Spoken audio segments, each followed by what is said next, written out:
आपने कभी सुना है 14 लोक? ये कोई कहानी नहीं, बल्कि एक गहरा आध्यात्मिक रहस्य है। हमारे ब्रह्मांड में कुल 14 लोक माने गए हैं, 7 ऊपर और 7 नीचे।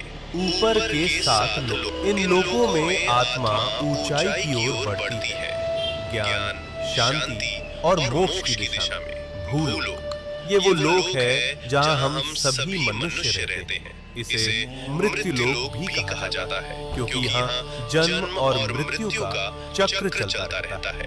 भूवर लोक, ये लोक भूलोक और स्वर्ग लोक के बीच स्थित है। ये ऊर्जा रूपों का क्षेत्र है जो भौतिक और दिव्य लोकों को जोड़ता है। स्वर्ग लोक, देवताओं का लोक, जहाँ इंद्र और अन्य देवता निवास करते हैं। अच्छे कर्म करने वालों को मृत्यु के बाद इसी लोक में स्थान मिलता है, जहाँ सुख, संपत्ति और आनंद की अनुभूति होती है। महर लोक, ये दिव्य ऋषियों, तपस्वियों और महान आत्माओं का निवास स्थान है, जहाँ वशिष्ठ और विश्वामित्र जैसे महान ऋषि तपस्या करते हैं। जन लोक, इस लोक में वे आत्माएं निवास करती हैं जिन्होंने ज्ञान और ध्यान में परम सिद्धि प्राप्त की होती है।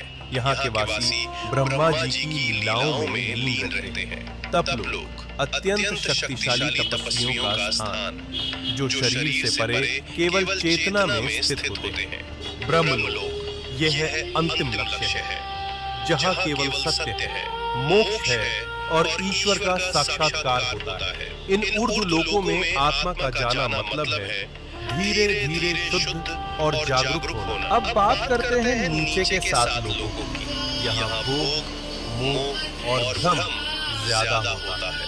अतल लोक, राक्षसों और मायावी शक्तियों का घर। वितल लोक, जहाँ कामनाएं और भोग हावी रहते हैं। सुतल लोक, राजा बलि का लोक। वे दानवीर थे, लेकिन उनमें अहंकार भी था। रसातल लोक, जहाँ भ्रम, लालच और अज्ञान का घना अंधेरा है। तालातल लोक, छल, धोखा और झूठ से भरा हुआ लोक।